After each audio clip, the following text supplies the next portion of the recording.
साधु साधु साधु।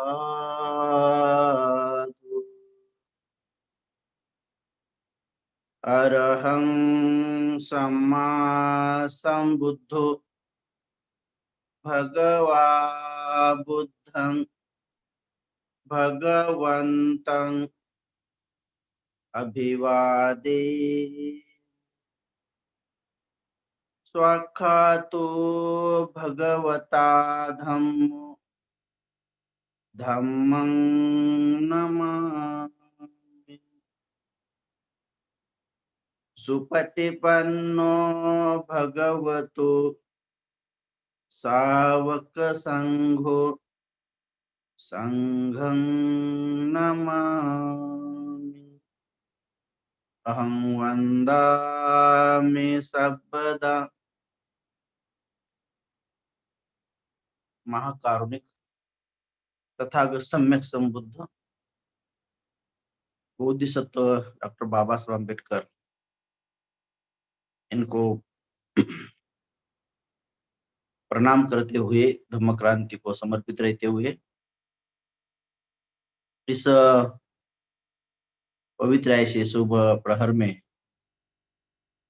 आप सभी लोगों के प्रति मैत्री भाव रखते हुए धर्म के प्रति जो कुछ थोड़े प्रश्न है उसकी थोड़ी चर्चा करेंगे, थोड़ी उसके बारे में चर्चा करेंगे। कुछ अगर प्रश्न है तो पूछ सकते हैं।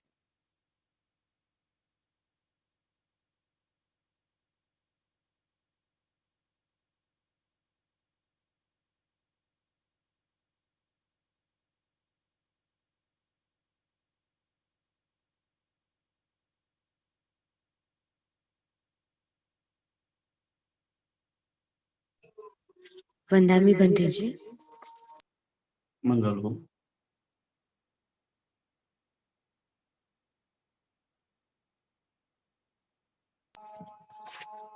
बंते जी, आज अजून प्रश्न नाही आलेले, पण कालचा एक प्रश्न आहे जो की बाकी आहे, ज्यामध्ये की सोनिया हंबर्डे यांनी विचारलंय, भंते जी तुमच्याविषयी पण सांगा, आयुष्यभरासाठी संघात राहण्याचा निर्णय तुम्ही कोणत्या प्रेरणेमुळे घेतला आणि की तुमचा भिक्षू झाल्यानंतरचा प्रवास कसा आहे?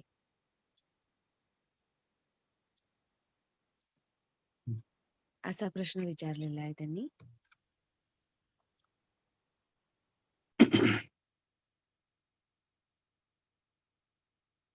स्वयं तथागत सम्यक संबुद्ध ने धम्म और सद्धम्म के बारे में समझाते हुए अपने बारे में ज्यादा कुछ धम्म में महत्व नहीं दिया है। तथागत सम्यक संबुद्ध ने स्वयं उनके बारे में धर्म को ज्यादा महत्व दिया है। इसलिए भगवान बुद्ध का जितना भी कुछ चरित्र हमारे सामने आया हुआ है वो बहुत कम है। बोधिसत्व डॉक्टर बाबा साहब अम्बेडकर भी लिखते हैं कि जितने भी महापुरुष होते हैं वे ज्यादातर जो ज्ञान प्राप्त करते हैं वे ज्ञान बांटने में ज्यादा से ज्यादा रुचि रखते हैं ताकि लोगों को दुख से बाहर आने में मददगार हो। तो वे ज्यादा से ज्यादा बोधिसत्व जीवन के बारे में बहुत कम जानकारी है, लेकिन बुद्ध बनने के बाद जो लोगों को कल्याणकारी धर्म सिखाया वो महत्वपूर्ण बात है। जैसे हम लोग बुद्धायन धम्म ग्रंथा में भी पढ़ते हैं तो सिद्धार्थ गौतम बोधिसत्व के बारे में बहुत कम जानकारी है। इसका कारण भी बाबा साहब बताते हैं कि वे खुद धर्म में अपना कुछ स्थान नहीं रखना चाहते थे, वो धर्म को अपना बहुत बड़ा महत्व देना चाहते थे क्योंकि धर्म से लोगों का कल्याण होने वाला है। तो हम भी बार बार सभी उपासक एवं उपासिकाओं को यही समझाते हैं कोरोना से कि जितनी धर्म की बातें हैं, जहां तक गहराई में जाने की, तो वो जल्दी से जल्दी समझ ले। हाँ, बहुत सारे ऐसे भिक्षु होते हैं कि जिनके जीवन चरित्र में बहुत सारी ऐसी बातें प्रेरणादायी होती है। तो ऐसे बड़े-बड़े जो भिक्षु होते हैं, जैसे अरहंत बनते होते हैं, कोई अनागामी होते हैं, कोई सकृदागामी होते हैं, कोई श्रोतापन्न होते हैं। तो उनकी जीवनचर्या या उनके कुछ बहुत कुछ अनुभव होते हैं, तो ज़रूर किसी को प्रेरणादायी बनने के लायक होते हैं।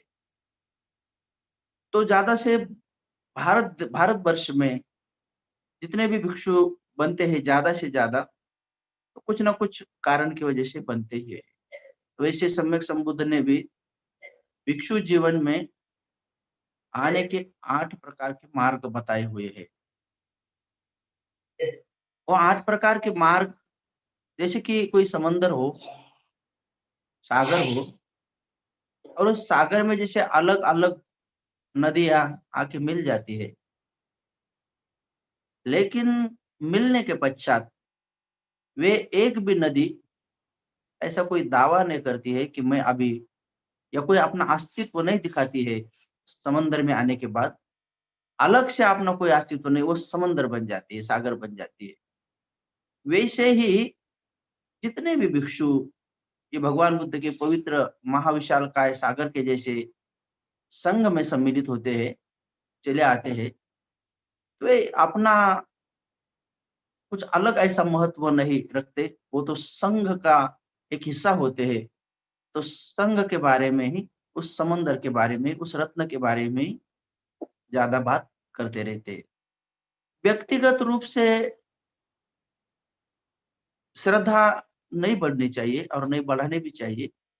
भगवान स्वयं बार-बार ये बात कहते थे, बाबा साहब भी कहते थे कि व्यक्ति व्यक्ति व्यक्ति पूजक बनने के बाद, व्यक्ति की श्रद्धा होने के बाद गुणों की पूजा हो, ताकि गुण संघ में होते हैं। व्यक्तिगत रूप से भिक्षु के ऊपर ज़्यादा श्रद्धा रखे, तो संघ के ऊपर रखने का जो बहुत बड़ा लाभ होता है, उतना कम लाभ होता है कोई व्यक्तिगत भिक्षु के ऊपर श्रद्धा रखे। मैं हमेशा लोगों को यही सिखाता हूँ कि भिक्षु का कोई एक आयु होता है, एक प्रमाण होता है, वो कितने दिन तक, ज़्यादा से ज़्यादा 50-100 साल तक जी सकता है। लेकिन संघ ऐसी चीज़ है, भगवान बुद्ध का पवित्र भिक्षु संघ ऐसी चीज़, ऐसी बात है, ऐसा रत्न है कि वो इस बुद्ध से लेकर आने वाले बुद्ध तक ये संघ चला रहता है। इसलिए संघ बड़ा बलवान है।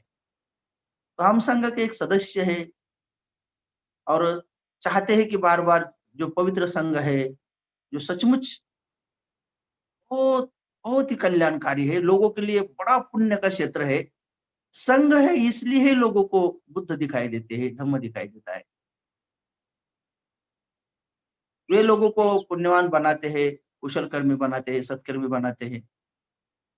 तो बहुत सारे लोग, हो सकता है किसी अनेक जन्मों के पुण्य संचय की वजह से धर्म को थोड़ा-सा सीधा सरल बताने का पुण्य हमारे पास होगा, मेरे पास होगा। तो इसलिए बहुत अच्छी तरह से थोड़ा-सा लोगों को जल्दी समझता है, इसलिए लोग जल्दी से जल्दी समझते हैं। लेकिन मैं ये बात समझता हूँ कि लोग धर्म जब समझते हैं, तो धर्म बड़ा कल्याणकारी है, धर्म बहुत कल्याणकारी है। धर्म के ऊपर श्रद्धा रखनी चाहिए, उस बात के ऊपर श्रद्धा रखनी चाहिए। जैसे कि मुझे धर्म समझाने में एक अच्छा कुछ पुण्य प्राप्ति हुई है कि कुछ अनेक जन्मों का पुण्य होगा, मैंने गहराई से सुना होगा किसी भिक्षु लोगों का और बड़ी श्रद्धा के साथ सुना होगा, धारण भी किया होगा, इसलिए ये बात, ये पुण्य का फल आया हुआ है। लेकिन अगर कोई भिक्षु ये बात ऐसे नहीं समझा सकते हैं, सीधे सरल भाषा में नहीं समझा सकते लोगों को, लेकिन फिर भी वो बड़े पुण्यवान होते हैं, वो पुण्य का क्षेत्र ही होते हैं।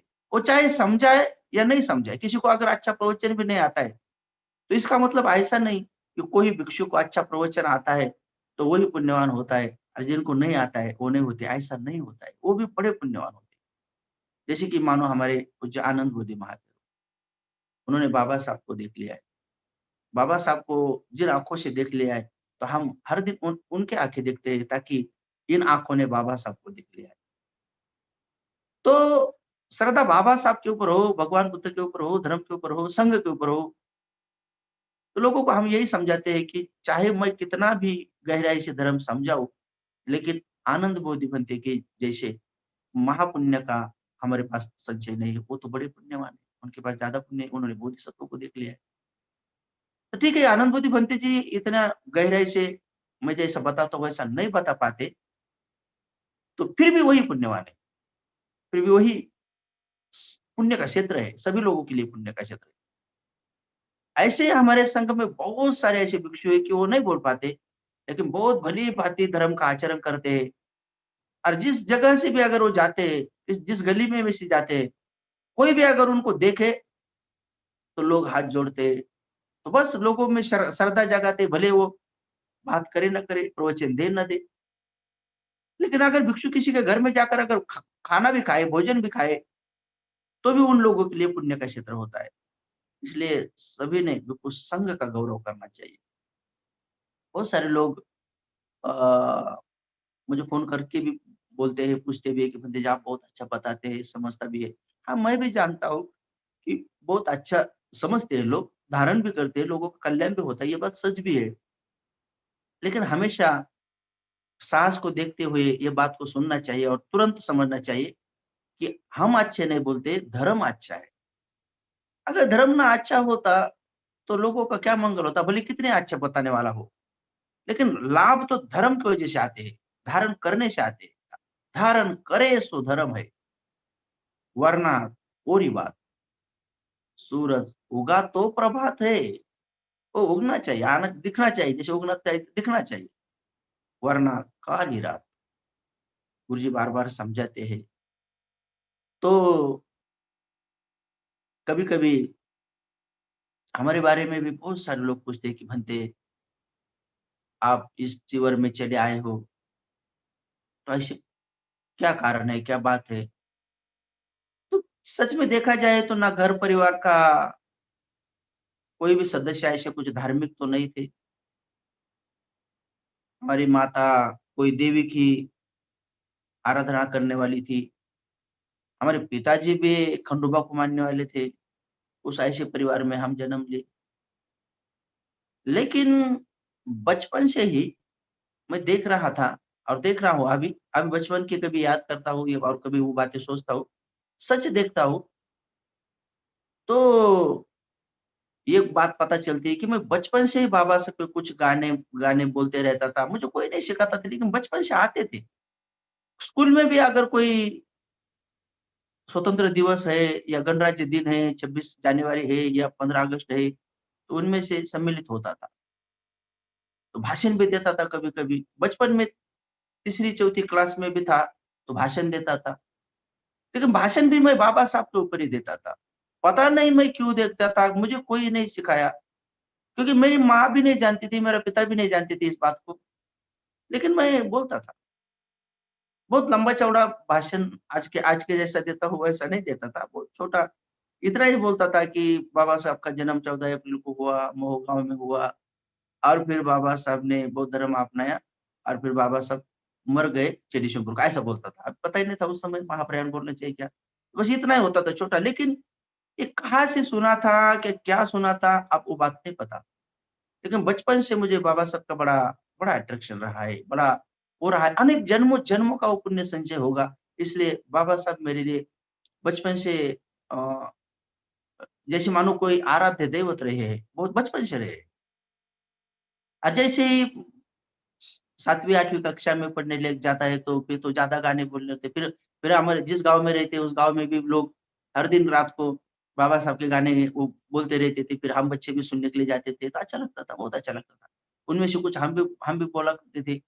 अच्छा शूरवीर ने फिर भी बाबा साहब के गाने हमेशा तो रहते हम लोगों को बचपन में कोई हिंदी-विंदी के गाने भी नहीं तो नहीं आते थे। कोई पिक्चर-विक्चर गाँव में तो कुछ नहीं था। गाँव में ना किसी के घर में टीवी भी हुई थी। एक एक ही टीवी गाँव में आई थी, वो भी एक गाँव के धनवान आदमी के घर में थी, तो उनके घर में भी जाने का है तो जो बौद्ध बच्चे लोग हैं, लड़के लोग हैं, उनको घर में बाहर रखते थे, ऐसे अलग रखते थे क्योंकि अछूत हो। तो कोई-कोई लोग रखते भी अंदर, लेकिन बिठाते थे। हम लोगों को कहाँ टीवी नहीं, कुछ नहीं था, तो हिंदी हिंदी पिक्चर के गाने भी नहीं, कुछ नहीं आते थे। तो बचपन में ऐसा ही खेल कूदने में और कुछ पढ़ाई में चला गया। लेकिन 10वीं पास होने के उस समय में हमारे गाँव में एक बात चली, जन्म गाँव में, मैं शायद 7वीं, 8वीं, 9वीं में था, उसी समय में थी। कुछ बौद्ध लोगों ने तय कर दिया कि बाबा साहब का पुतला बिठा देंगे। हम छोटे-छोटे बच्चे थे, हमें पता भी नहीं था। लेकिन वो बाबा साहब का पुतला बिठाने के लिए बौद्ध लोगों से वो चंदा इकट्ठा करने लगे, वर्गनी करने लगे, तो सब लोग देते थे। तो बड़ा अच्छा लगता था, वो सब लोग, अरे बाबा साहब का पुतला आ जाएगा, बाबा साहब का पुतला आ जाएगा, तो बड़ा अच्छा लगता था। तो सचमुच आ गया तो इतनी खुशी की बात, हम सब लोग कहीं पर भी नहीं, वहीं पर जाके बैठते थे, खेलते भी थे, उधर ही बैठते थे, खेलते थे। लेकिन न जाने क्यों मेरे मन में बार-बार वो बाबा साहब के अगल-बगल में अगर कोई भी थोड़ी कचरा है, कुछ गंदगी है, कुछ घास-फूस आदि आता है, तो निकालने का मन करता था। बाकी बच्चे नहीं करते थे, लेकिन मुझे ऐसा लगता था कि नहीं, यहाँ पर कुछ गंदगी ना हो, यहाँ पर कुछ साफ-सुथरा हो। तो मैं करता था, बचपन में करता था। कहीं अगर वहाँ पर धूल भी है बाबा साहब के पुतले पर, तो मन करता था जाके कि किसी बावड़ी से पानी निकाल कर उनको धोए। तो बचपन में ये बात मुझे बहुत अच्छी लगती थी। किसी ने नहीं सिखाया, किसी ने नहीं बताया ऐसा करो, लेकिन वो अपने आप एक अट्रैक्शन था और अपने आप एक पुण्य भाव था। ऐसा लगता था कि ये करने से बड़ा पुण्य होता है और सचमुच होता है। तो बचपन से यही बात करता था। लेकिन बचपन की और भी एक बात है कि मैं बहुत छोटा था, शायद 5वीं-6ठी कक्षा में होगा, तो उस समय मेरे जन्म गाँव में एक भिक्षु आए थे। तो हम बिल्कुल भिक्षु के बारे में कुछ भी नहीं जानते थे, गाँव के कोई भी लोग नहीं जानते थे, क्योंकि जो बुद्धिस्ट लोग थे, वो बुद्धिस्ट लोग भी कुछ अपना बौद्ध धर्म ज़्यादा नहीं आचरण करते थे। पता ही नहीं था कि इसको तो क्या करेंगे, पता नहीं तो क्या करेंगे। घर में भी माँ सभी प्रकार के उपवास करती थी और पिताजी भी वो खंडोबा के भक्त थे। लेकिन एक बात बहुत अच्छी थी हमारे पिताजी की, वो खंडोबा के भक्त थे लेकिन पंचशीलधारी थे, बहुत अच्छे पंचशीलधारी थे। उन्होंने कभी भी खंडोबा के नाम से किसी बकरे का बलि नहीं दिया। बहुत सारी बकरियाँ घर में थी, लेकिन कभी भी उन्होंने बकरी नहीं काटी, बकरा भी नहीं काटा, नहीं, उनको नहीं मारा। ऐसे ही छोड़ दिया, जिंदा छोड़ दिया। 1 नहीं, 2 नहीं, 3 बहुत सारे छोड़ दिए, खंडोबा के नाम से। छोड़ दिए, लेकिन मारते नहीं थे। बचपन में अगर मैं छोटे-छोटे बच्चे के साथ कभी अगर मछलियाँ पकड़ने भी अगर जाता है, तो मेरे पिताजी को बहुत गुस्सा आता था। वो मुझे बोलते थे कि नहीं, ऐसा नहीं करना है, वो मछलियाँ नहीं पकड़नी है। मुझे समझ में नहीं आता था कि वो मुझे क्यों नहीं पकड़ने देते। तो मैं जाता था तो उनको अच्छा नहीं लगता था। तो भक्त तो खंडोबा के थे, लेकिन आचरण बुद्धिस्ट करते थे। उनको चोरी करना भी बिल्कुल पसंद नहीं था। किसी की भी चोरी नहीं करनी चाहिए। और मेरी माँ बिल्कुल उनके स्वभाव के विरुद्ध स्वभाव वाली।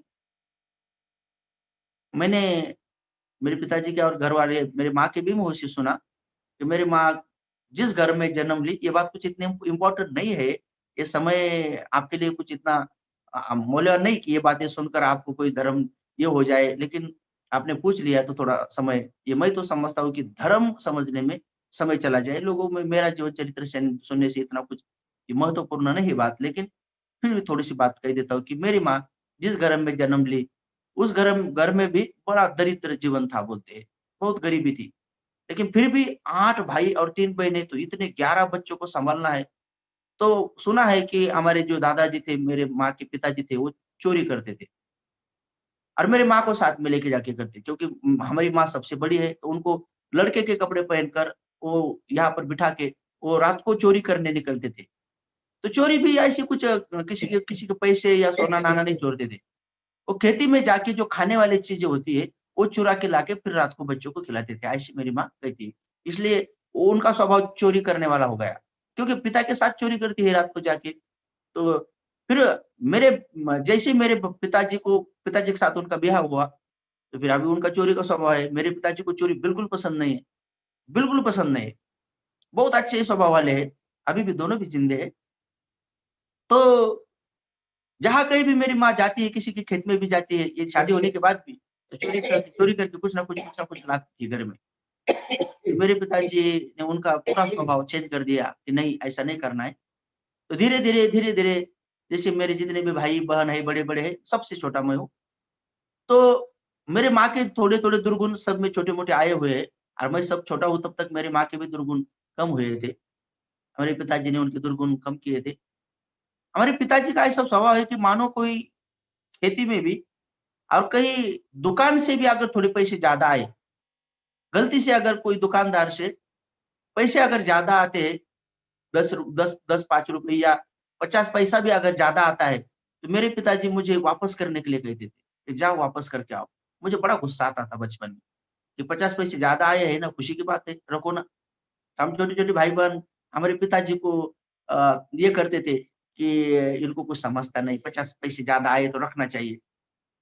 हम बचपन से ऐसे सोचते थे कि 50 पैसे ज़्यादा आए हैं तो रखना चाहिए, लेकिन मेरे पिताजी मुझे कहते थे, "नहीं, वापस दे के आओ, कि उनके 50 पैसे ज़्यादा आए हुए हैं।" तो मैं छोटा था तो इसलिए मुझे ही भेजते थे कि जाओ दुकान में जाके वापस दो। मुझे बड़ा दुःख लगता था वापस देने में। मुझे अच्छा लगता था कि ज़्यादा आए तो बड़ी अच्छी बात है। तो लेकिन वो मुझे वापस भेजते थे, जाओ और वापस दे के आओ। तो भाई मैं दुकानदार के पास जाकर वो वापस दे के आता था। तो वो बेचारा मुझे बख्शिश स्वरूप कुछ न कुछ, वो गाँव में गुड़ आदि हो या ऐसा कुछ देता था। वो कड़ाकड़ी होता था, देता था गिफ्ट करके, चलो 50 पैसा वापस दे दिया करके खुशी से देता था। तो अभी मुझे अभी याद है कि वो संस्कार कि किसी की चीज़ नहीं लेनी है, तो पता नहीं मेरे पिताजी को ये बात को किसने बताई या अंदर से थी, लेकिन वो किसी की कोई भी चीज़ नहीं रखते थे। तो चोरी करने का कुछ ये ही नहीं। तो बचपन से ये भी बात चाहे वो खंडोबा के भक्त हो, लेकिन उन्होंने खंडोबा की कौन-सी भी बात हमको नहीं सिखाई। बात तो बुद्ध की सिखाई कि चोरी नहीं करनी चाहिए, मछली को नहीं पकड़ना चाहिए, हत्या नहीं करनी चाहिए, तो सिखा देते। और उनका खुद का व्यवहार भी, जीवन चरित्र भी इतना अच्छा है कि सभी के प्रति बहुत अच्छा व्यवहार है। इसलिए उनको देख-देख कर भी ये समझ लिया कि नहीं, आचरण करना चाहिए सभी माँ-बहनों को। बहुत अच्छा सर झूठ बोलते समय हमने कभी उनको नहीं देखा है। बचपन से आज तक हमने नहीं देखा है कि मेरे पिताजी ने किसी लालचवश किसी बात के लिए कुछ झूठ बोला हो। नहीं, बिल्कुल नहीं। मैंने अभी तक नहीं सुना है। अभी भी मैं देखता हूँ, उनकी जीवनचर्या बहुत अच्छी है, क्योंकि उनके पास रहा तो ये बातें मैं देखा, लेकिन अभी आनंदपुर भंते जी के पास रहता हूँ, तो उन पिताजी से बढ़कर भी ये पिताजी की बातें बहुत अच्छी लगती है। तो अच्छा कोई कल्याण मित्र हो, तो बचपन से हमारे गाँव में कोई एक भिक्षु आए हुए थे, तो हम बच्चे गाँव के लोग उनको खाना-पीना देते थे, लेकिन हम बच्चे को पता नहीं था कि उनको खाना देना है, क्या करना है। तो गाँव में कोई नहाने के लिए कोई जगह भी नहीं थी अच्छी, किसी की ब बहुत घर में किसी के घर में भी कोई बाथरूम नहीं थी। सभी गरीब थे। तो किसी के घर में भी कोई बाथरूम नहीं, तो वो बेचारे बनते एक पेड़ के नीचे ऐसा कुछ थप्पड़-विप्पड़ लगा के लोगों ने उस उनको नहाने के लिए बनाया था। आज भी मुझे याद है। तो बनते बहुत अच्छे दिखते थे, एकदम रूपवान थे और एकदम तरुण भी थे। तो बच्चे लोगों को बोलते थे कि जाओ मुझे पानी दो, बावड़ी से पानी लेके आओ। तो हम लोग अभी पानी भी नहीं निकालना जानते थे, तो किसी से लेकर हम पानी उनको देते थे। तो कभी-कभी हम लोग शर्यत भी लगाते थे कि वो बंते जी उधर मुँह करके नहाते हैं, तो उनके शरीर को जाके कौन छू के आता है करके। तो ऐसी शर्यत लगाते थे। तो सभी बच्चे डरते थे, लेकिन मैं जाकर वो नहाते समय जाके उनको पीठ को ऐसा छूकर भाग जाता था। तो स्पर्श करता था, तो याद आता है अभी। हो सकता है कि ये कुछ पुण्य की बात होती है, ये वो बंते जी को हमने बचपन में देखा। हो सकता है उनकी ज़्यादा तो कुछ सेवा नहीं की, लेकिन छोटा-मोटा हम पानी भी नहीं देना या उस भतीजे ने जो कुछ काम बोला हो, तो वो ज़रूर बचपन में किया है। तो आज याद आता है कि वो भी पुण्य होगा। लेकिन जब हम 10वीं पास हुए, तो उस गाँव में से हम अकेले पास हुए, बाकी नहीं पास हुए। हम समझते हैं कि हम बाबा साहब का पुतला हमेशा धोते थे, हमेशा साफ करते थे, इसलिए उन गाँव में से हम अकेले पास हुए 10वीं में, बाकी बच्चे नहीं पास हुए। तो 10वीं पास हुआ, तो मन में एक ऐसा अंदर से बात आई कि कहाँ जाना है अभी, कॉलेज में कहाँ जाना है? तो बार-बार एक ही बात आती थी, क्या औरंगाबाद जाना है, क्योंकि वहाँ पर बाबा साहब का कॉलेज है। तो बचपन से बाबा साहब के प्रति अट्रैक्शन रहने के कारण औरंगाबाद चला आया। औरंगाबाद आने के बाद तो ये तो पवित्र भूमि, ये तो बाबा के पद स्पर्श से पावन होने वाली पवित्र भूमि। अरे यहाँ पर आते ही, लेकिन मैं जिस खेड़े से आया था, तो मुझे कुछ अच्छी इंग्लिश भी नहीं आती थी और कुछ भी नहीं, पास तो हुआ। और यहाँ पर कॉलेज में आया तो पता भी नहीं कि बाबा साहब का कॉलेज कौन-सा है। मैं तो डॉक्टर बाबा साहब अम्बेडकर कॉमर्स कॉलेज में ही चला गया। मुझे बहुत सारे बच्चे बोलते थे कि अरे ये बाबा साहब ने नहीं बनाया ये कॉलेज। ये बाबा साहब के पश्चात फिर सोसाइटी वाले अपने पीएस कॉलेज के जो चेयरमैन आदि लोग उन्होंने बाद में ये बनाया। लेकिन खुद बाबा साहब ने अपने हाथों से मिलिंद कॉलेज बनाया। तो लेकिन मैं इतना अनाड़ी था, मैं बोला मैं नहीं एडमिशन लूँगा मिलिंद कॉलेज में। मुझे मुझे ऐसा लगता था कि मिलिंद कॉलेज दूसरे किसी का होगा। ये बाबा साहब अम्बेडकर का नाम है ना, यही बाबा साहब का होगा।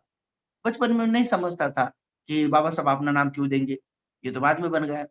तो लेकिन 11वीं में मुझे नहीं समझता था, मुझे बहुत सारे लोग बोलते थे कि जाके मिलिंद कॉलेज में एडमिशन ले, वो बाबा साहब का है। मैं बोलता था नहीं तुम लो, मुझे बाबा साहब के कॉलेज में जाना है। तो बाबा साहब के कॉलेज में गया।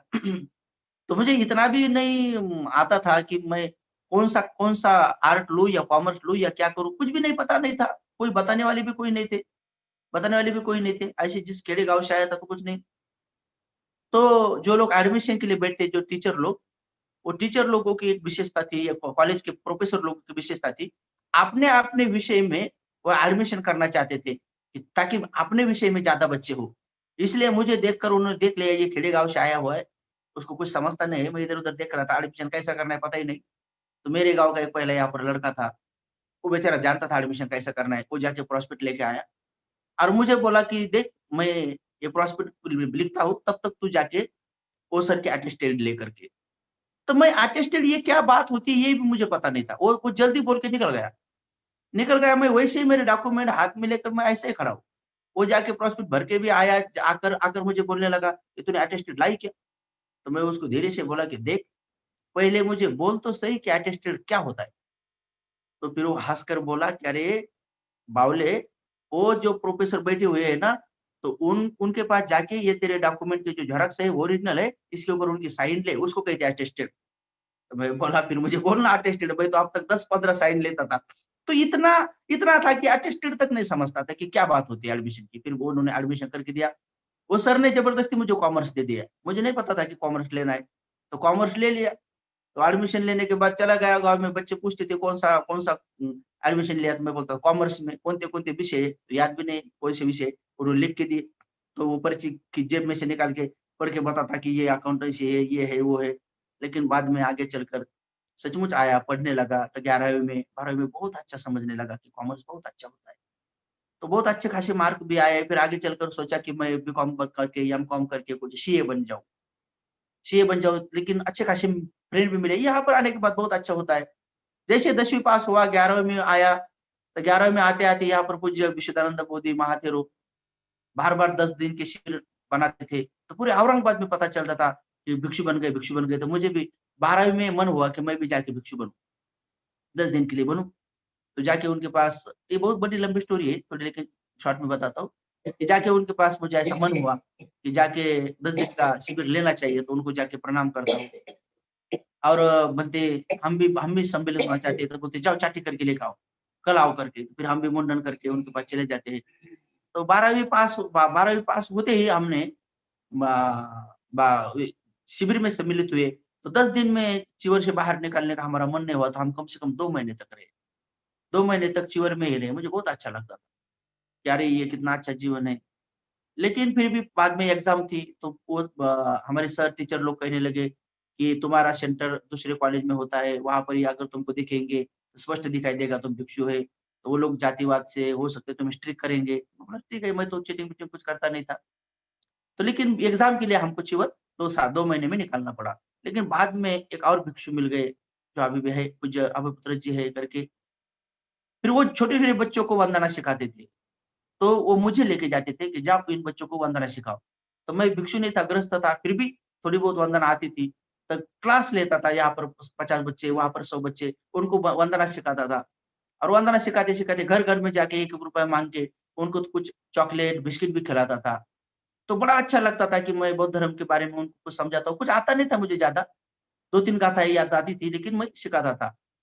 लेकिन ऐसे में एकाएक फिर 11वीं 12वीं में गया तो मुझे पोएम कविता लिखने का शौक शुरू हो गया। ऐसे ही यूनिवर्सिटी में चला गया, तो यूनिवर्सिटी में मेरा एक दोस्त लेके गया कि चलो आज काव्य वाचन है, वहाँ पर काव्य सुनेंगे। तो मुझे पता ही नहीं था कि ये काव्य वाचन क्या बात होती है। तो मैं गया वहाँ पर यूनिवर्सिटी में, तो कुछ बच्चे लोग वो वहाँ पर अपनी-अपनी कविताएँ पढ़ रहे थे। तो वो कविताएँ पढ़ रहे थे, मुझे कुछ भी नहीं समझ में आ रहा था, मुझे बड़ा गुस्सा आ रहा था। क्योंकि वो ऐसे ऊँचे-ऊँचे शब्द बोल रहे थे बीच-बीच में, वो कविताओं में, लेकिन जिनको समझ में आता था वो तालियाँ बजाते थे, मुझे कुछ भी नहीं समझ में आता था, वो बड़े-बड़े ऊँचे-ऊँचे शब्द थे। लेकिन मैं सोचा ये कविता बोलते हैं लेकिन क्या कहते हैं पता ही नहीं, क्या उनको क्या क्या बोलना है, क्या है? तो जो बच्चे ने कविता कही, उसकी कविता मुझे कतई समझ में नहीं आई, बिल्कुल समझ में नहीं आई, उसका ही पहला नंबर आया। उसका पहला फर्स्ट नंबर आया, उसको उसको प्राइज़ दिया। कुलगुरु के हाथ से प्राइज़ दिया उसको, तो मुझे बड़ा गुस्सा आया कि इसकी कविता मुझे कण भर भी समझ में नहीं आई, बिल्कुल भी पता नहीं चली और फिर इसको फर्स्ट प्राइज़ मिला। क्योंकि वो ऊँचे शब्द में बोला था, मुझे ऊँचे शब्द नहीं आते थे, बाकी सब लोगों ने उसको ये कर दिया तो उसका फर्स्ट नंबर आ गया। तो फिर मैंने उसी जगह पर तय कर दिया कि मैं कविता लिखना शुरू कर दूँगा, तो मैं गुस्से से कवि बन गया, क्योंकि उस उनकी कविता समझ में नहीं आई। तो मैं सोचा कि ऐसी कविता लिखूँगा कि सबको समझ में आए, सबको समझ में आनी चाहिए। तो फिर मैंने कविता लिखनी शुरू कर दिया। तो मेरा एक दोस्त बोलता, "तू तो कॉमर्स का स्टूडेंट है, तू क्यों कविता लिख रहा है?" तो मैं बोला, "पता नहीं, मुझे कविता लिखना बड़ा अच्छा लगता है।" तो फिर मैं कविता लिखनी शुरू कर दिया। तो जहाँ-जहाँ भी मैं कविता वो पोस्टर लगाते थे या ये करते थे या कभी काव्य सम्मेलन होता तो पढ़ता था, तो मुझे भी बहुत सारे प्राइज़ मिलने लगे। तो एक महाराष्ट्र शासन का भी प्राइज़ एक ज़माने में मेरे वो कविता पोएम को मिला। चलो आज के दिन आपको बोल ही देते हैं वो कविता। तो महाराष्ट्र शासन का भी पुरस्कार था। उस समय में मुझे वो कविता याद आई थी। उस कविता का नाम भी तिफन है। वो मराठी में है। तिफन का मतलब होता है जो लोग खेती करते हैं, वो खेती करते समय जब अनाज बोना होता है, तो एक 3 फन वाले ऐसे एक औज़ार होता है। वो बैल सामने होते हैं और फिर खेती वाले लोग उसमें अनाज डाल के वो अनाज बोते हैं। तो वो जो 3 फन वाला जो होता है उसको तिफन कहते हैं। तो उस नाम से मैंने एक कविता बना दी। पूरा समाज का भी वर्णन कर दिया मराठी में तो सुनो, उस समय में मुझे वो कविता याद आई। तिफन मराठी में है. चला होऊ शेतकरी, हाती धरूया तिफन, बुद्ध, फुले आणि कबीर तीन तिफनीचे फण. चला होऊ शेतकरी, हाती धरूया तिफन, बुद्ध, फुले आणि कबीर तीन तिफनीचे फण. जैसे वो 3 तिफन होता है, 3 होता है इसलिए इसको तिफन कहते हैं. तो मेरे मन में उस समय में आया कि हम लोग ऐसे खेती वाले बनेंगे जैसे कि यहाँ पर लोग गेहूँ बोते हैं, दूसरा अनाज बोते हैं। लेकिन समाज में तो ऐसा तिफन होना चाहिए की चला होऊ शेतकरी, हाती धरूया तिफन, बुद्ध, फुले आणि कबीर तीन तिफनीचे फण. अरे या समाजात बुद्ध, फुले आणि कबीर सांगितले पाहिजे. कारण ते 3 तिफनीचे फण असले पाहिजे. तर मला ते अपने आप मुझे ये वो वर्णन याद आया की चला होऊ शेतकरी, हाती धरूया तिफन, बुद्ध, फुले आणि कबीर तीन तिफनीचे फण. पुढं जोडी बैलाची, पुढं जोडी बैलाची, दोन निष्ठावान ठेवू, मुठ धरू भीमरायाची, पाठी शाहू रगड लावू. यानी कि आगे जो बैल होते हैं वो बड़े निष्ठावान होने चाहिए, यानी कि जो नेतृत्व करते लोग हैं समाज में, चाहे वो सोशल हो या पॉलिटिकल लीडर हो या धार्मिक भिक्षु हो, तो जैसे मानो वो टिफिन को चलाने वाले जैसे बैल होते, ये समाज को चलाने वाले ये लोग होते. तो पुढं जोडी बैलाची दोन निष्ठावान ठेवू, यानी वो निष्ठावान लोग होने चाहिए. और मुठ धरू भीमरायाची, यानी कि बाबा साहब फैलाना चाहिए, बाबा साहब के विचार लोगों में फैलाने चाहिए, बाबा साहब पेरना चाहिए लोगों में. बुद्ध फुले फुले इनका बेस होना चाहिए, वो टिफिन होनी चाहिए. तो मुठ धरू भीमरायाची, पाठी शाहू रगड लावू. शाहू का मतलब होता है कि उनको आरक्षण भी मिलना चाहिए सभी को, ताकि वो जल्दी उन्नति कर सके. तो मुठ धरू भीमरायाची, पाठी शाहू रगड लावू. मैत्रीचं देऊ पाणी, मैत्रीचं देऊ पाणी, बंधुत्वाचं घालू खत. जैसे आजकल लोग अपने अगर बारिश नहीं गिरा तो पानी देते हैं. कोई भी अनाज अगर हो, ऊस हो, गन्ना हो, जो कुछ हो, तो बारिश देते, पानी देते हैं. उनके पास अगर कोई बावड़ी हो तो देते हैं, नहीं हो तो बेचारे का वो सब कुछ माल ये हो जाता है, खराब हो जाता है, सूख जाता है. कोई सरकी आदि हो या मूग आदि हो, गेहूँ आदि हो, तो वो बेचारी का खराब हो जाता है पानी न होने के कारण। तो ये समाज में भी, समाज के भी लोग सूख जाते हैं, जातिवादी बन जाते हैं। क्यों बन जाते हैं? क्योंकि मैत्री का पानी नहीं है उनके पास। तो उस समय में मुझे याद आया, मैं बीकॉम फर्स्ट में शायद, तब उस समय में मुझे पता नहीं ये शब्द मुझे कहाँ से आए, कैसे पता चले। तो उस समय में मैंने वो कविता में लिखा था, मैत्रीचं देऊ पाणी, बंधुत्वाचं घालू खत। जैसे कि अगर कोई पेड़ नहीं बढ़ रहा है, वो कोई जो लगाया हुआ तो उसको खत डालते हैं, खत। तो मैंने कहा कि ये अपना समाज है, तो समझ लो बाबा साहब ने ये कर दिया है। तो मैत्री का पाणी देना चाहिए इन लोगों में। मैत्रीचं देऊ पाणी, बंधुत्वाचं घालू खत, कसं तरारून येतं बघा समतेचं पिकं। अरे फिर अगर मैत्री हो और ये बंधु भाव का खत हो, तो वो जो पीक आने वाला है, वो देखो कैसे समता का पीक आता है। तर मैत्रीचं देऊ पाणी, बंधुत्वाचं घालू खत, कसं तरारून येतं बघा समतेचं पीक। मग त्या पिकाचं निंदन, तो जैसे कोई पीक होता है, तो उसमें कोई घास आदि काड़ी कचरा आता है, तो उसको निंदन करते हैं। तो मैंने भी कहा कि त्या पिकाचं निंदन करते नारी शीलवान। अगर समाज में ऐसे छोटे-छोटे बच्चे हैं, तो उनको संस्कारित बनना है, तो शीलवान रहना चाहिए। तर त्या पिकाचं निंदन करते नारी शीलवान, पुंजे उचलाया आणू असे नर गुणवान। तो समाज के लोग भी गुणवान होने चाहिए। ऐसे दारू-बीरू पीकर इधर-उधर टोपी लगाने वाले नहीं होने चाहिए। वो समाज की क्या उन्नति होगी? तर त्या पिकाचं निंदन करते नारी शीलवान। अगर जिस समाज में नारी ही शीलवान न हो, जिस समाज में महिला ही ज़्यादा से ज़्यादा ऐसे गलत व्यवहार करने वाली हो, उनकी क्या प्रगति होगी? उनकी क्या उन्नति होगी? तो उस समय में अभी अभी ट्रांसलेशन किंवा गहराई से अभी बोल सकता हूँ, उस समय नहीं बोल सकता था। उस समय मैं सीधी कविता बोल देता था। तर त्या पिकाचं निंदन करते नारी शीलवान, पुंजे उचलाया आणू असे नर गुणवान. त्या पिकाची सोंगणी त्या पिकाची सोंगणी जेव्हा भावाने करावी, राजे डाले वाहतीनं राण्यांनी कापणी करावी. तर ते वो जो पीक होता है, जैसे कि समाज के बारे में वर्णन किया है, तो सभी ने एक एक मिलकर कुछ संगठन बनाना चाहिए. त्या पिकाची सोंगणी जीवा भावाने करावी. म्हणजे एक रहना चाहिए सभी लोगों ने. और राजे डाले वाहतीनं राण्यांनी कापणी करावी. जैसे कि डाले वाहतीन का मतलब होता है कि जैसे आपने आने वाली पीढ़ी है तो उनको भी धर्म मिलना चाहिए, उनको भी शिक्षा मिलनी चाहिए। तो जो गुणवान लोग होते हैं, उन्होंने भी कुछ दान धर्म देना चाहिए कि डाले का मतलब होता है बोझ, बोझ अपने कंधे पर भी लेना चाहिए कि हाँ, आने वाली पीढ़ी के लिए हम भी विहार बना के जाएँगे, हम भी सेंटर बना के जाएँगे, हम भी ऐसे स्कूल बना के जाएँगे ताकि उनको सुख-सुविधा हो. तर राज्य डाले वाहतीनं राण्यांनी कापणी करावी. राण्यांनी जो कुछ गलत-गलत बातें समाज में उसको काट देना चाहिए. त्या पिकाची मळण त्या पिकाची मळण एका झटक्यात करा. त्या पिकाची मळण एका झटक्यात करा. पोत्यात भरा मोती वाट मुंग्यावानी धरा. जैसे फिर अगर इतना अच्छा खासा उसको मैत्री का पानी हो, बंधुत्व का खत हो और सभी शीलवान महिला हो, गुणवान पुरुष हो और उन्होंने उन्होंने बनाया हुआ वो संसार हो, वो लोग हो, वो समाज हो, तो फिर वो तो पीक तो बड़ा अच्छा निकलेगा. तो उसमें बाद में मैंने उसमें भी वर्णन किया की ते इवोल्यूशन रोपं. ते इवोल्यूशन रोपं, खत-बीत मैत्री का पानी है, बंधुत्व का खत है. फिर वो छोटे-छोटे ये हो जाए. ते इवोल्यूशन रोपं जर लागले किडू, ते इवोल्यूशन रोपं जर लागले किडू, चारित्र्याचं औषध दादा वेळेवर शिंपडू. ते इव्होल्यूशन रोपं जर लागले कीड़ू, चारित्र्याचं औषध दादा वेळेवर शिंपडू.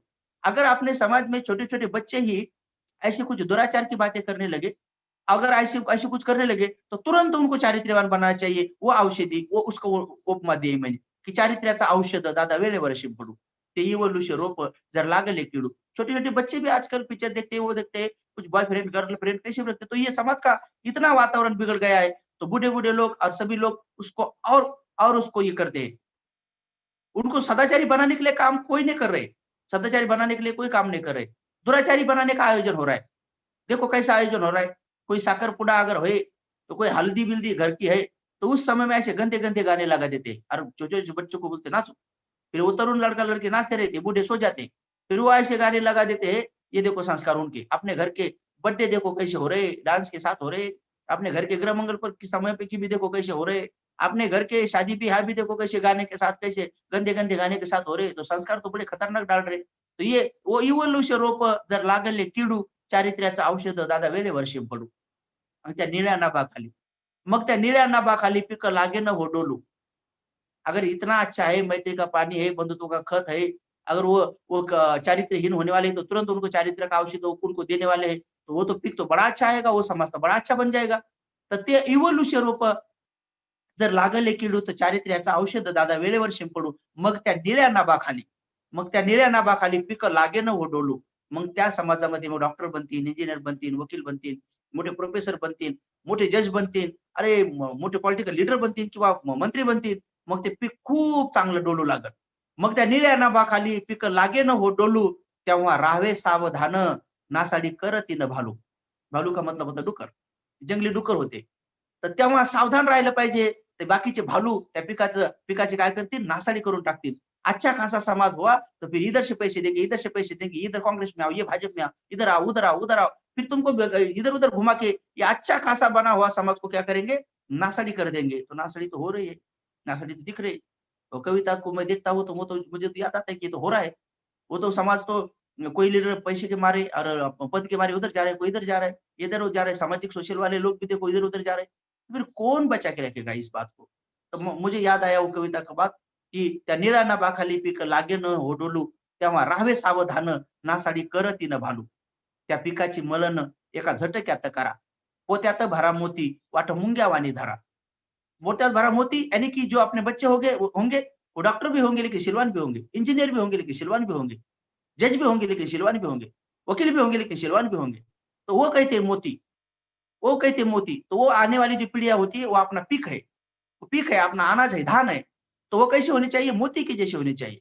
तर एका झटक्यात करा यानी की उनको संस्कारित बनवू. त्या पिकाची मळण एका झटक्यात करा. पोत्यात भरा मोती, वाट मुंग्यावानी धरा. आणि त्या खळ्याचं राखण तो उस ज़माने में मैंने कविता लिखी थी, तो मेरा उस ज़माने का नाम मैंने उस कविता में डाला था, जो कि गृहस्थ नाम था. अभी अच्छा नहीं लगता वो डालना. तो उस समय मैंने लिखा था कि त्या खळ्याचं राखण, जैसे जैसे वो पीक होगा, त्या खळ्याचं राखण करण मोरेचा गौतम. मेरे पिताजी का सरनेम मोरे था, मेरा नाम भी गौतम था. तो मैंने उस समय लिखा था, लेकिन मैं अब कहता हूँ कि नहीं वो त्या खळ्याचं राखण करण बनते बनते गुणरत्न, मेरा नाम गुणरत्न भी रखा था बीच में. तो मैंने फिर बाद में उसको वो मेरा पूर्व पूर्व का नाम निकाल के फिर मैंने जो भिक्षु का नाम मिला था मुझे गुणरत्न, श्रामणेर जब था तब मेरा नाम गुणरत्न था. तो फिर मैं बाद में लिखा त्या खळ्याचं राखण कारण म्हणते गुणरत्न, त्याचं निस्वार्थी मन, धान पूर्ण उरण, धान पूर्ण उरण. तो भाई ऐसे निस्वार्थी लोग अगर ये ऐसे समाज को बनाने में अगर लग जाएंगे तो जल्दी से जल्दी बन ही जाएंगे. तो फिर बाद में कविता लिखने लगा, फिर बाद में बॉम्बे में चला गया, भाई लोग बॉम्बे में रहते थे, सर्विस करते थे. फिर बीच में ही मन में आया कि मैंने बहुत सारे कविता लिखी, बहुत सारे ड्रामा लिखे, यूथ फेस्टिवल में सम्मिलित होने लगा, फिर फर्स्ट प्राइज, सेकंड प्राइज मिलने लगे. फिर एकाएक बीच में आया कि सीए बनने से अच्छा है कि फिल्म सिटी में चला जाऊँ. तो फिर फिल्म सिटी में गोरेगाँव में जाने लगा. हर दिन वो फिल्म सिटी के सीरियल देखने, वो ये देखने लगा, शूटिंग देखने लगा. तो मन आया कि मैं भी पिक्चर में इसमें चला जाऊँ. मेरे पास 2-3 ड्रामा की स्टोरी भी थी, 1-2 पिक्चर की स्टोरी भी मैंने लिखी थी. तो फिर मुझे अच्छी एक्टिंग भी आती थी. तो मन में हुआ कि चलो फ़िल्म सिटी में चले जाएँगे, हीरो बन जाएँगे. तो ऐसे मन हुआ तो गया फ़िल्म सिटी में, छोटा-मोटा काम भी लग गया. भाई लोग रहते थे वहाँ, छोटा-मोटा ऐसा मन करता था कि उसमें कुछ छोटा-मोटा काम करूँ और जब चला जाऊँ वहाँ पर. लेकिन वहाँ पर एक भिक्षु दिखाए मिले, जहाँ पर मेरे भाई लोगों के पास रहता था वहाँ पर एक भिक्षु थे. तो उन भिक्षु के पास जाकर मैं बैठता था, वो साफ-सफाई करता था. वो मैं जाने लगा तो बोलते थे, "रुको।" एक सफरचंद देते थे खाने के लिए. उनका आवाज़ बड़ा मीठा था. वो वंदना बोलते थे, इतनी अच्छी वंदना बोलते थे, बहुत अच्छा लगता था. फिर वहाँ पर भी संस्कार हुए. तो मन वो फ़िल्म सिटी भी मन से निकल गई और फिर मन करने लगा कि यार भिक्षु का जीवन, मैं तो 12वीं में हुआ था औरंगाबाद में, फिर से भिक्षु बनूँ. फिर मैं औरंगाबाद आया पढ़ने के लिए और फिर वापस भंते जी के पास चला गया और भंते जी को बोला कि मुझे भिक्षु बनना है. फिर घर परिवार के लोगों को भी बोला, फिर जो भतीजे ने मुझे संस्कार दिए हुए थे, उनके पास गया और उनके पास जाकर बोला कि मुझे भिक्षु बनना है। उस समय में बहुत गरीबी भी थी, होटल में रहकर भी मैं कुछ पढ़ाई-वढ़ाई करता था। तो फिर मन में आया कि ये भंती जी के पास अगर रहूँ, 2 महीने में मैंने देखा भी था कि भंती जी के पास रहने के बाद खाने का कोई टेंशन नहीं है, तो लोग अपने आप ला के देते हैं। अरे यार भोजन भी मिलेगा, पढ़ाई करने को भी मिलेगा। तो चलो मन में ये भी बात थी कि भिक्षु बनने के बाद कहीं काम करने की ज़रूरत नहीं, कुछ नहीं है, खाने को भी मिलता है और कुछ लोग थोड़े-थोड़े दान भी देते हैं। वो भंती जी को ₹20 देते थे, मुझे ₹2 देते थे। वो भंती जी को कभी ₹50 देते थे, मुझे कोई-कोई ₹5 देते थे। मुझे 8-10 साल तक ₹5 से ज़्यादा दान ही नहीं मिला, ₹5 ही मिलते थे, जो मुझे भी खुशी लगती थी। महीने भर में मेरे पास ₹100-200 जमा होते थे। कोई किताब लेता था, कुछ पढ़ाई भी करता था, अच्छा लगता था। अरे यार! भिक्षु जीवन में पढ़ाई भी होती है और थोड़ा दान भी मिलता है और खाने को भी मिलता था। तो अच्छा-अच्छा बहुत अच्छा-अच्छा खाने को भी मिलता था। जब जब पहले घिस था वहाँ पर अच्छा नहीं मिलता था खाने के लिए, तो मन कर रहा था कि भिक्षु जीवन में खाने को भी मिलता है, दान भी मिलता है और पढ़ाई को भी मिलता है। तो इतना नहीं पता था कि यहाँ पर कुछ ध्यान करने के बाद पहला ध्यान, दूसरा ध्यान, तीसरा ध्यान, अरे यहाँ पर अध्यात्म ध्यान भी मिलता है, नहीं पता था। ऐसे ही मेरे 2-3 साल चले गए, लेकिन ऐसा पुण्य जाग आया कि इगतपुरी जाने का एक मौका मिला। किसी गृहस्थ ने, प्रशांत नाम के, उनका याद आया तो बड़ा अच्छा होता है बेचारे का, उन्होंने मेरा फॉर्म भर दिया। फिर मैं इगतपुरी जाने का मेरा मन किया, तो मेरा फॉर्म रिजेक्ट हो गया। तो मुझे पत्र आया कि नहीं तुम दूसरी बार आओ। तो मैंने तुरंत उनको फ़ोन कर दिया और फ़ोन करके पूछा कि मुझे मेरा फॉर्म क्यों रिजेक्ट किया? तो वहाँ से इगतपुरी से मुझे बोला कि यहाँ पर जगह फुल है। तो मैं बोला जगह फुल है, दूसरे किसी गृहस्थ का कैंसल करो। मैं भिक्षु हूँ, मैं हमेशा जीवन भर भिक्षु रहना चाहता हूँ, तो मैं आगे चलकर लोगों को सिखाऊँगा। वो गृहस्थ क्या करेगा? तो उसको एक को कैंसल करो और मुझे रखो। मुझे पता ही नहीं था कि ऐसा नहीं होता है करके। तो वो बोले नहीं, नहीं ऐसा नहीं होता है बंदे, तुम बड़े साहब को बात करो। मैं बोला दे दो बड़े साहब को। फिर कुन बज गया फ़ोन, फिर उन्होंने बड़े साहब को फ़ोन दिया। मैंने उनको भी ऐसा ही बोला कि मेरा फॉर्म आपने रिजेक्ट कर दिया, मुझे विपश्यना के लिए आना है, आपने मुझे क्यों कैंसल कर दिया? मैं भिक्षु हूँ। तो वो बोले आप और बड़े साहब से बात करो। मैं बोला ठीक है डायरेक्ट बड़े साहब से दे दो, नहीं तो डायरेक्ट गोयनका गुरुजी को दे दो। मुझे नहीं पता था कि गुरुजी वहाँ पर नहीं रहते थे। अब नया-नया था, कुछ पता ही नहीं था, श्रावणेर था और ऐसे इधर-उधर की बातें पढ़ा था, बाबा साहब की किताब पढ़ा था, बाकी कुछ ज्ञान नहीं था। तो फिर मैंने और बड़े साहब को फ़ोन किया तो वहाँ पर देशपांडे जी अभी भी है शायद। उन्होंने फ़ोन उठाया और फिर मैंने यही बात उनको बोली कि मेरा नंबर रिजेक्ट क्यों किया? मुझे विपश्यना करना चाहता हूँ, मैं भिक्षु हूँ, ऐसा हूँ, ऐसा हूँ। तो फिर उन्होंने हँस के बोल दिया कि ठीक है, तुम्हारा ये नंबर है, आ जाओ।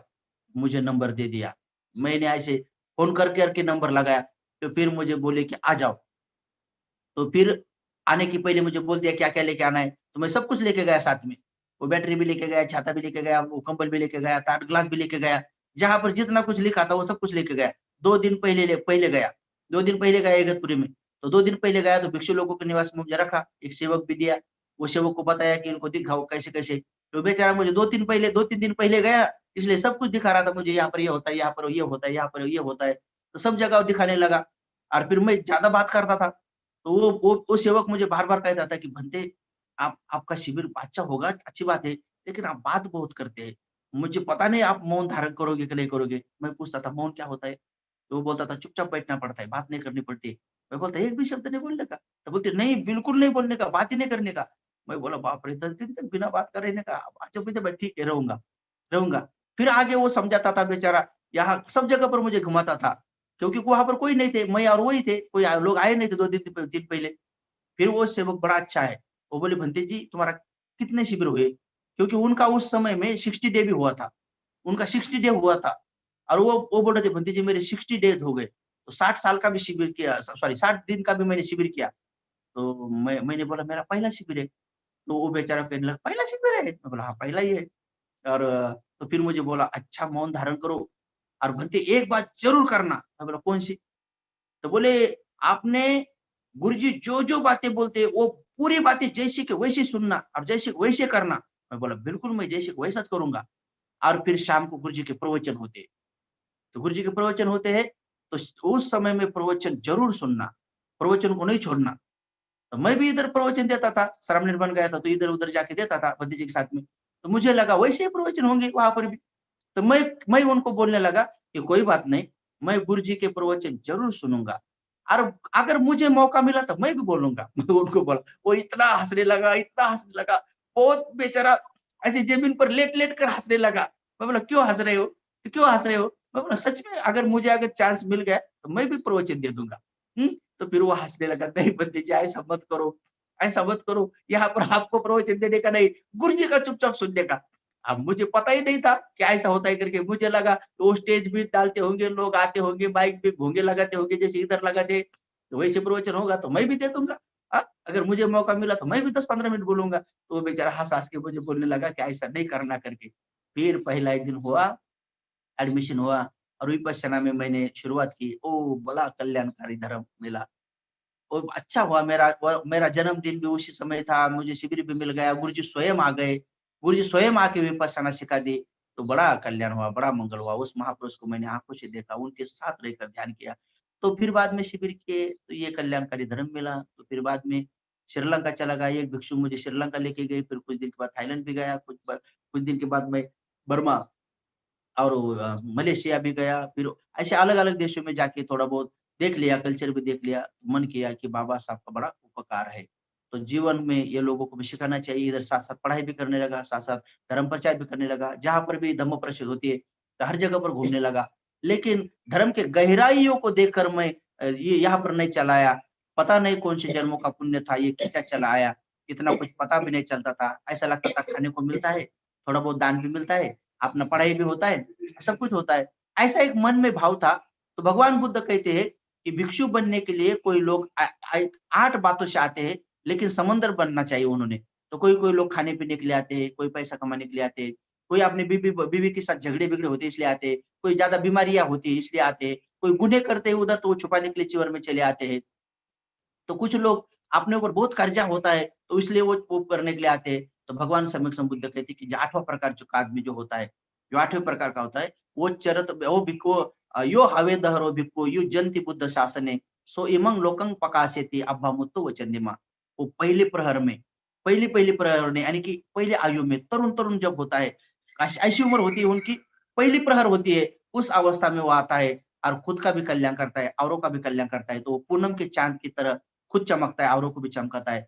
तो ऐसा बनना चाहिए। जब ये धीरे-धीरे पढ़ने लगा, जब त्रिपिटक पढ़ने लगा, तब बातें पता चली कि नहीं, हमेशा के लिए बनना है, अभी नहीं वापस जाना है। तो मन में बहुत तय हुआ कि हमेशा के लिए रहना है। माँ-बाप रोने लगे थोड़ी-सी, "मत जाओ, मत रहो।" लेकिन मुझे पता था, ये जीवन बड़ा अच्छा है। तो फिर जाकर फिर माँ-बाप की अनुमति लेकर भी उपसंपदा भी बुद्ध गया में किए 2007 में। तो ऐसा जीवन फिर चला आया, तो अभी पता तो चला अभी तो वापस जाने का कोई काम भी नहीं। बीच-बीच में माँ-बाप के ऊपर बहुत सारी परेशानियाँ आई हुई थी, तो बीच में घर में जाने का मन भी था, ताकि माँ-बाप की बहुत परेशानियाँ थी, बेचारे खाने को भी नहीं मिल रहा था। लेकिन एक बंदी जी ने मुझे बोला कि देख बुद्ध भगवान ने कहा है कि अगर तुम हमेशा भिक्षु रहना चाहते हो, तो अपने माँ-बाप को सँभाल सकता है। जो भिक्षु अपने माँ-बाप को सँभाल सकता है, उसको घर में जाने की कोई आवश्यकता नहीं, चिवर निकालने की कोई आवश्यकता नहीं। बहुत सारे लोगों को भी पता चला कि मैं घर में जाने वाला हूँ, चिवर निकालने वाला हूँ, तो मुझे पूछते थे, "क्यों निकालने वाला है?" तो मेरे माता-पिता की सेवा के लिए जाने वाला हूँ। तो लोग कहते थे, "नहीं, तुम उसको लेके आओ, हम उनको सँभालेंगे।" तो मैंने भी जब पढ़ा, बहुत सारी स्टोरी पढ़ी, तो भगवान बुद्ध स्वयं कहते थे कि उनके ज़माने में भी एक भिक्षु था, क्या वो 80 करोड़ का धनी था, लेकिन जब वो आया तो उनके माँ-बाप बड़े निर्धन हो गए थे, बड़े दरिद्र हो गए थे, भीख माँग कर खा रहे थे। लेकिन वो भिक्षु को पता चला तो वो भी घर जा रहा था। लेकिन भगवान ने उसको समझाया कि तुझे घर जाने की ज़रूरत नहीं, चिवर में रहकर तू अपने माँ-बाप के लिए 7 घर भिक्षा माँग के उनको ज़िंदा रख सकता है और तुझे जो भी कुछ मिलता है, तो वो माँ-बाप को जीवित रख सकता है। तो फिर ये बात पता चलने के बाद मैंने चिवर नहीं छोड़ा, उस चिवर में रहा। तो ये जीवन की थोड़ी चर्या होती है। तो खास बौद्ध धर्म गहराई से पता चला इसलिए नहीं आकर्षित हुआ। थोड़े छोटे-मोटे लोभ के मारे एक तारीख खाने को मिलेगा, थोड़ा बहुत दान धर्म मिलेगा, ताकि पढ़ाई हो जाएगा। लेकिन आगे चलकर पता चला कि ये तो बातें कुछ भी नहीं है। अरे! ये धर्म में बहुत रतन है। तो सभी लोगों को ये बात कुछ इतनी इम्पोर्टेंट नहीं है कि ये हमारा जीवन चरित्र देखकर लोगों को कुछ ये मिले। लेकिन बात ये ज़रूर है कि भिक्षु संघ बढ़ना चाहिए। भिक्षु संघ बढ़ना चाहिए ताकि भिक्षु संघ बढ़ेगा। अब माँ-बाप के जैसे अगर प्यार करेंगे लोग यहाँ पर, तो फिर बाद में पता चला कि एक माँ को छोड़ने के बाद करोड़ों-करोड़ों माता मिल गई। एक पिताजी को छोड़ने के बाद करोड़ों-करोड़ों पिताजी मिल गए। अरे! एक घर त्यागने के बाद अब जहाँ जाओ वो गाँव अपना घर है, जिस देश में जाओ वो घर अपना है। तो जहाँ जिस पेड़ के नीचे जाओ वो घर अपना है। अरे! ये बुद्ध पिता सबसे अच्छा है, धम्म माता सबसे अच्छी है और भिक्षु संघ ये भाई-बहन सबसे अच्छे हैं। तो 3 रत्नों को ही प्रणाम करते हुए जीवन पूरा यापन करने का अधिष्ठान किया। बाबा साहब का ये संकल्प जो है वो पूरा करने के लिए भी अधिष्ठान किया और तय किया कि नहीं जीवन भर के लिए बौद्ध धर्म के प्रचार के लिए पूरा की पूरा आखिरी साँस तक और अरहंत बनने तक यही काम करते रहूँगा। ऐसा मैंने पूरा अधिष्ठान कर दिया। जिन-जिन लोगों को ये अच्छा लगता है उन लोगों ने भी 3 रत्नों के ही मार्ग पर चलना चाहिए, 22 प्रतिज्ञा का जीवन जीना चाहिए और आने वाले भारत बौद्धमय बनाने के जो मिशन है, धम्ममय भारत मिशन, मैत्रेय प्रोजेक्ट जो है आने वाले मैत्रेय बुद्ध के जिसके बाबा साहब भी होने वाले, तो इसके लिए हमने वो मैत्रेय प्रोजेक्ट शुरू कर दिया। तो धम्ममय भारत मिशन में सभी लोग सम्मिलित हो जाओ, घर-घर में अष्टशीलधारी बने, घर-घर में धम्माचरण करने वाले मिले, घर-घर में 22 प्रतिज्ञा पालन करने वाले मिले और बाबा का संकल्प पूरा हो, भारत बौद्धमय हो, विश्व धम्म राज्य हो, सबका मंगल हो, सबका कल्याण हो। भवतु सब मंगलम, भवतु सब मंगलम। भवतु सबमंगल।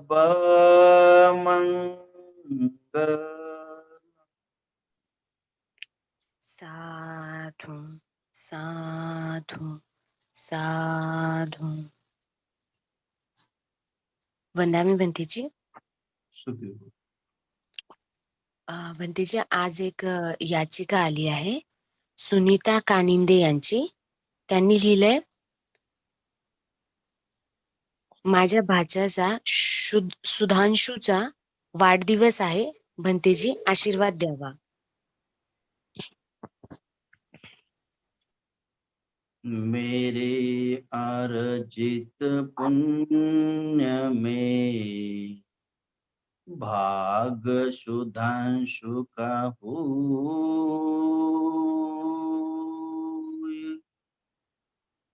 मेरे सुख और शांति का लाभ सुधांशु को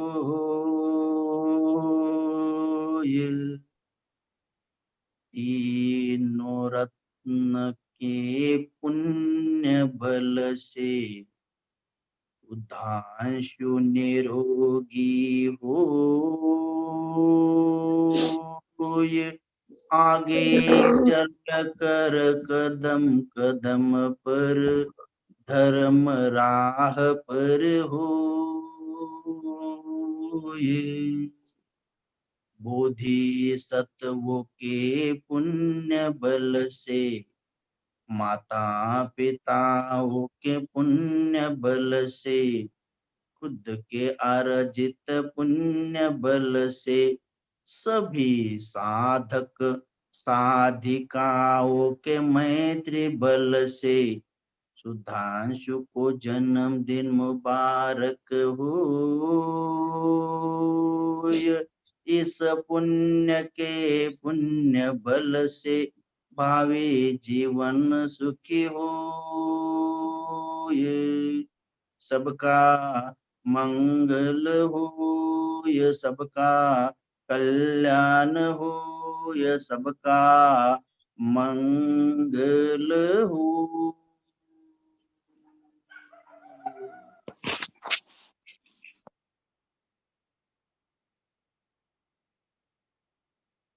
साधु साधु साधु। सर्व उपासक उपासिका बालक आणि बालिकांना महत्वपूर्ण सूचना की जे जे 10 दिवसाच्या शिबिरामध्ये सम्मिलित होऊ इच्छितात, जे कुलपुत्र असतील कुलपुत्री असतील, जे सेवा देऊ इच्छितात, त्या सर्वांनी एक महत्वपूर्ण गोष्ट की येताना आपल्या आपल्या आजूबाजूला जे कोणी डॉक्टर असतील तर त्यांच्याकडून कोविड-19चं जे काही फिटनेसचं सर्टिफिकेट असतं तर ते घेऊन या की आपण निरोगी आहोत, तंदुरुस्त आहोत. छोटे-मोठे नियम जे आहेत शासनाचे आपण तेही पालन करू. बाकी आपल्याकडे जर सॅनिटायझर, मास्क असतील तर मास्क सोबत घेऊन या. नसले तर आपण पण इथे देऊ. सॅनिटायझरच असेल तर ठीक आहे. बुद्ध आहे, धम्म आहे, संघ आहे, 3 रत्न आहे. 3 रत्नाच्या पुण्यप्रतापाने सर्व ठीक होईल. पण तरीही शासनाचे छोटे-मोठे नियम आपल्याला जर काही परमिशन घ्यायची असेल तर आपण छोट्या-मोठ्या नियमाचं पालन करायचं म्हणून सगळ्यांनी सहकार्य करा. येताना मास्क घेऊन या. येताना फिटनेस सर्टिफिकेट कुठे जरी गेले तर 10, 15, 20 मिनिटामध्ये आपल्याला फिटनेस सर्टिफिकेट मिळून जातं. फार फार तर ₹50-100 किंवा ₹200 आत घेतील ते फिटनेसवाले चेकिंग-बेकिंग करून. परिचित आपले डॉक्टर असतील त्याचं सर्टिफिकेट घेऊन याचं फिटनेस सर्टिफिकेट सोबत ठेवायचं. असू द्या आपल्यासोबत. यदा-कदाचित समजा आपण परमिशन घेताना यदा-कदाचित कोणी शासन लोक आलेच, त्यांना दाखवता येईल की आम्ही आपल्या सगळ्या नियमाचं पालन करत आहोत, धर्माचं आचरण करत आहोत. म्हणून आपण सगळ्यांनी ते सहकार्य करायचं आहे. नावाच्या नोंदण्या बंद झालेल्या आहेत कारण आपल्याकडे तेवढे चिवर नाही आहेत. तरी आपल्याकडे जवळ-जवळ 86 मुलांचं रजिस्ट्रेशन झालेले आहेत. अ, मुलं जवळ-जवळ 17 मुली आहेत, काही सेविका आहेत. तर महिला जर असं कोणी येऊ इच्छित असल्या तर 2-3 महिलांना मात्र ॲडमिशन मिळू शकतील. पण मुलांचे सगळे ॲडमिशन बंद झालेले आहेत आणि या 6 डिसेंबर पासूनच आपण पुढे 1,00,000 जे श्रामणेरी बनवणार आहोत. तर त्यासाठी आपण रजिस्ट्रेशन नंतर या 6 डिसेंबर पासून सुरू करू. तर आपण भारत बौद्ध धर्म बनवण्याची जी मोठी प्रक्रिया असते त्यासाठी आपण सगळ्यांनी कामाला लागलं पाहिजे. सगळ्यांनी आपले जीवन समृद्धीवान बनावलं पाहिजे. कारण हा आपण प्रचार जर करणार नाही, ही जिम्मेदारी आपल्यावर आहे. तर म्हणून आपण सगळ्यांनी तन, मन, धनाने या कामाला लागा. त्यानंतर आता मुलं-मुली रजिस्ट्रेशन तर झालेले आहेत. आता पुढची तयारी, त्यांच्यासाठी नाश्ते, त्यांच्यासाठी भोजन ते पण जवळ बुक झालेलं आहे. अनेक लोकं पुढे येऊन हे करतात. 2-3 दिवस थोडेसे बाकी आहेत.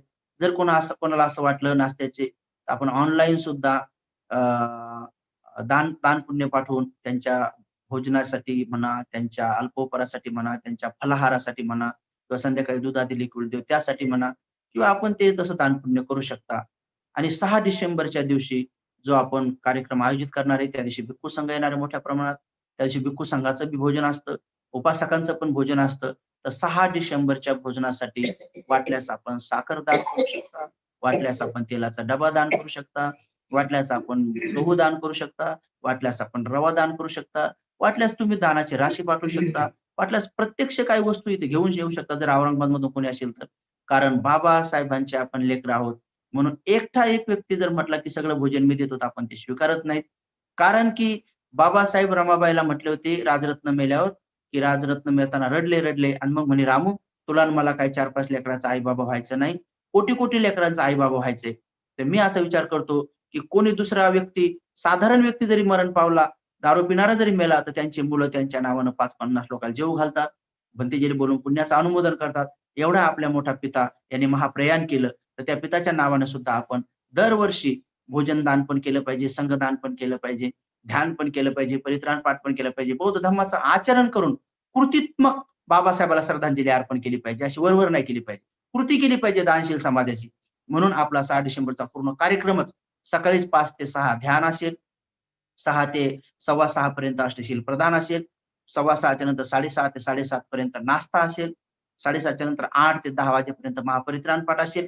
10ला भिक्खू संघाला भोजन देणं सुरू केलं. 10:30ला वाढलं तर 11:30 पर्यंत भिक्खूंचं भोजन असेल. 11:30 ते 12 पर्यंत अष्टशील धारीवाल्यांचं असेल. त्यानंतर 12 ते 2 वाजेपर्यंत पंचशीलवाल्यांचं भोजन असेल. त्यानंतर लगेच 2 वाजता मेडिटेशन सुरू होईल. तर 2 ते 3 वाजेपर्यंत सामूहिक ध्यान असेल. 3 वाजता भिक्षूंची प्रवचनं सुरू होतील. तर सगळा भिक्खू संघ 3 ते 6 वाजेपर्यंत प्रवचन देतील. प्रवचनातून संध्याकाळी 6 ते 7 पर्यंत संघदान दिलं जाईल.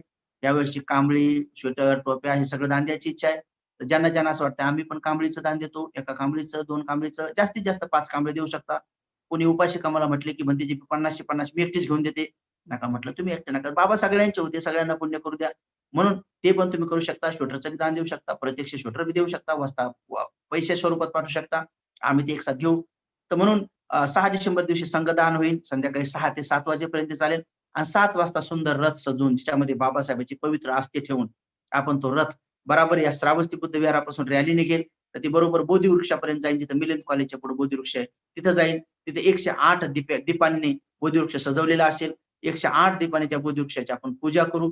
15 मिनिटापर्यंत पूजा चालेल. 8 ते 8:15 पर्यंत पूजा चालेल आणि 8:15 पासून तर पावणे 10 वाजेपर्यंत पूज्य ज्ञानज्योतीजी महाथेरो, जे की ताडोबाच्या जंगलात राहतात, वाघाच्या सानिध्यात राहतात, मैत्री भावनेने राहतात. त्या पूज्य भंतेजींचं प्रवचन होईल.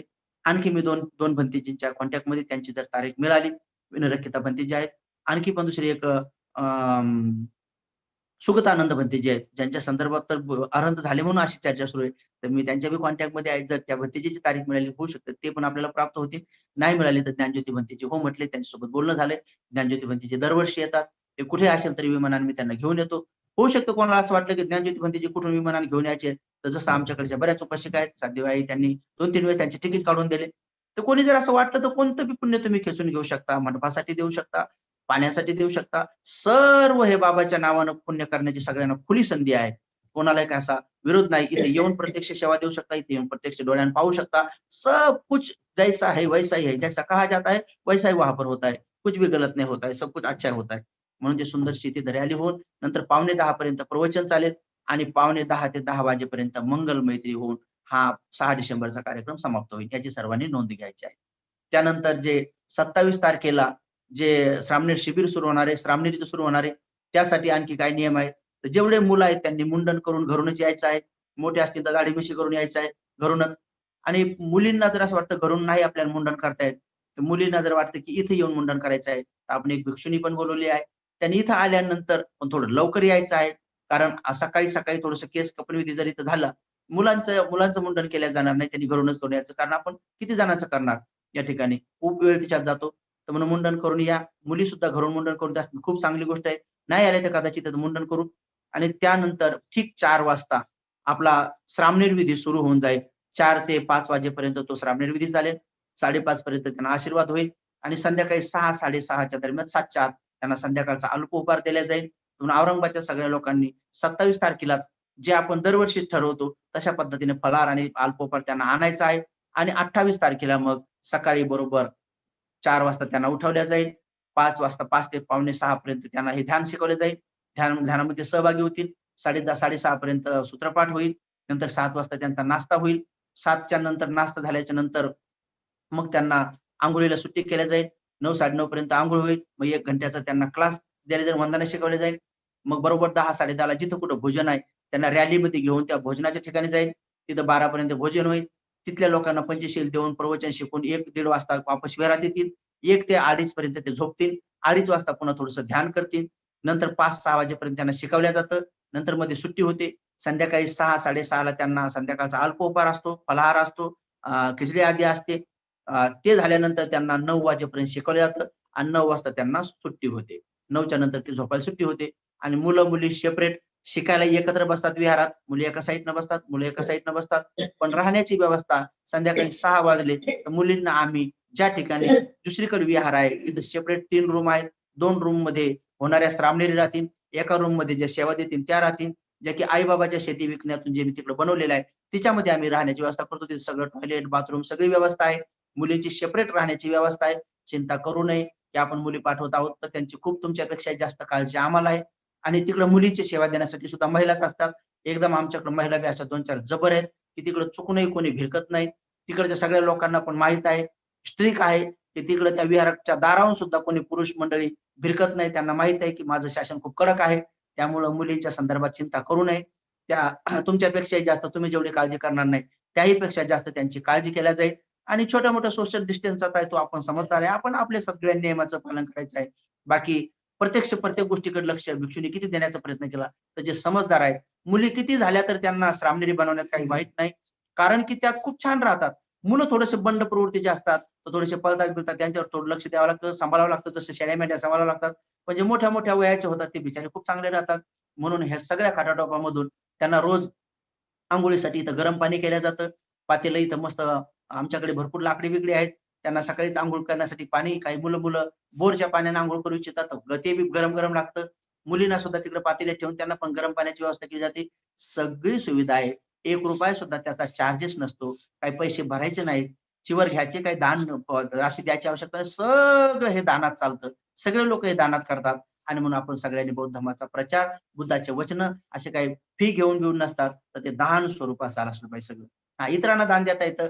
पुढे चालून त्यांना असं वाटलं, की हां, आम्हाला बी चांगला लाभ झाला. पुढच्या पुढच्या येणाऱ्या शिबिरासाठी चांगलं झालं पाहिजे. तर दान देण्याची संधी सगळ्यांना खुली आहे. परंतु मात्र फी कोणाला काही नाही. ना नाश्त्याची, ना भोजनाची, ना राहण्याची, खाण्यापिण्याची कसली नाही. ते सारं दान स्वरूपात आहे. ठीक आहे. सूचना संपल्या. तर अनेक फोन येत होते, की मुलींची व्यवस्था कशी काय? त्या संदर्भात त्या सूचना सांगितल्या. सर्वांचं मंगळ. साधू, साधू, साधू. आज आपण इथेच थांबणार आहोत. कोणाचे काही पर्सनल क्वेश्चन असणार तर कमेंट बॉक्समध्ये भंतेजींचा नंबर शेअर केला आहे. आपण त्यांना पर्सनल कॉल किंवा मेसेज करून विचारू शकता. सर्वांनी व्हिडिओला लाईक करा व शेअर करून आपली पुण्यपारमिता अर्जित करा. तसंच ज्ञान सत्यशोधक या चॅनलला सबस्क्राईब करून बेल आयकॉन प्रेस करा, जेणेकरून तुम्हाला पुढील प्रवचनचे नोटिफिकेशन मिळत राहील. वंदामी भंतेजी. सर्वांचे मंगळ. सर्वांना मैत्रीपूर्ण जय भीम.